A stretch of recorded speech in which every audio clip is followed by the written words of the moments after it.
ঢাকার উত্তরায় milestone school and কলেজে বাংলাদেশ বিমান বাহিনীর প্রশিক্ষণ বিমান বিধ্বস্তের ঘটনায় এখন পর্যন্ত ২০ জন নিহত এবং প্রায় ২০০ আহত হয়েছে বলে জানিয়েছে বাংলাদেশ আন্তঃবাহিনী জনসংযোগ পরিদপ্তর বা আইএসপিআর।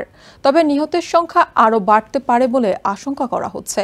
স্থানীয় সময় সোমবার দুপুর ১টার পর স্কুল ভবনে বিমান বাহিনীর F-7 BJ-I ফাইটার এয়ারক্রাফটটি বিধ্বস্ত হয়।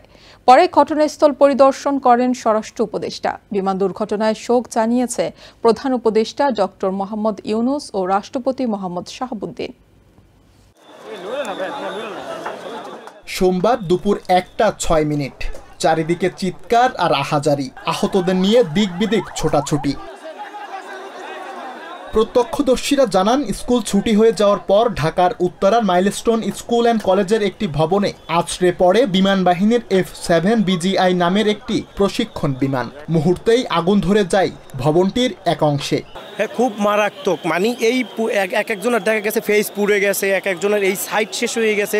এমন একটা মর্মান্তিক অবস্থা, মানে যে কোনো মানুষ ওগুলো দেখলে ঠিক থাকতে পারবে না, এমন অবস্থা ভাই। আমি বাচ্চাদের প্রায় ১৭ থেকে ১৮টা বাচ্চাদের খাতা আমি সংগ্রহ করি, প্রিন্সিপালের কাছে জমা দিয়ে আর বাকি অনেকগুলো তো সিঁড়ি বেরিয়ে গেছে, সবগুলো তুলতে পারিনি। 2 ক্লাসে প্রায় 50 থেকে 60 জন ছাত্র ছিল, স্টুডেন্ট ছিল 2 ক্লাসের ভিতরে। ওই জায়গায় অনেক বাচ্চা ছিল, অসংখ্য বাচ্চা ছিল, ওদের শরীরে ধরার মতো জায়গা ছিল না।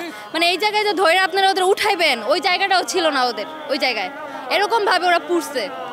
আতঙ্কে ছোটাছুটি করতে থাকেন শিক্ষার্থী, অভিভাবক, কর্মকর্তা ও কর্মচারীরা। ঘটনাস্থলে পৌঁছে কাজ শুরু করে ফায়ার সার্ভিসের 10টি ইউনিট।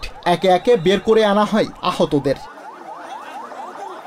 উদ্ধার অভিযানে যোগ দেয় সেনাবাহিনীও। হেলিকপ্টারে করে আহতদের চিকিৎসার জন্য নিয়ে যাওয়া হয় বিভিন্ন হাসপাতালে।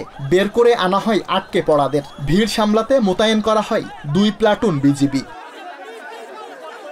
সরকারিভাবে 20 জন নিহতের কথা বলা হলেও উদ্ধার কাজে অংশ নেয়া স্থানীয়দের দাবি এই সংখ্যা আরও বেশি। এটা তদন্ত করা পরে বলতে পারবো, এবং মানুষের সারা বাংলাদেশে জানতে পারবে কতজন মারা গেছে, কতজন আহত হয়েছে।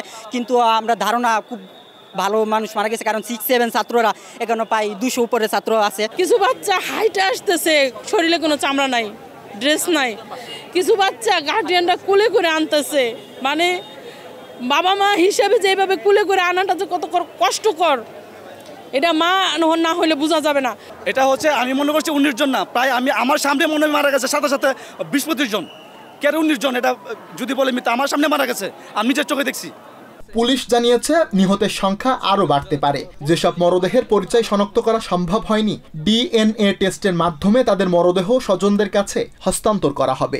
যেগুলো ডেড বডি আইডেন্টিফাই হয়নি তাদের অপেক্ষা করবো আইডেন্টিফাই হওয়ার জন্য।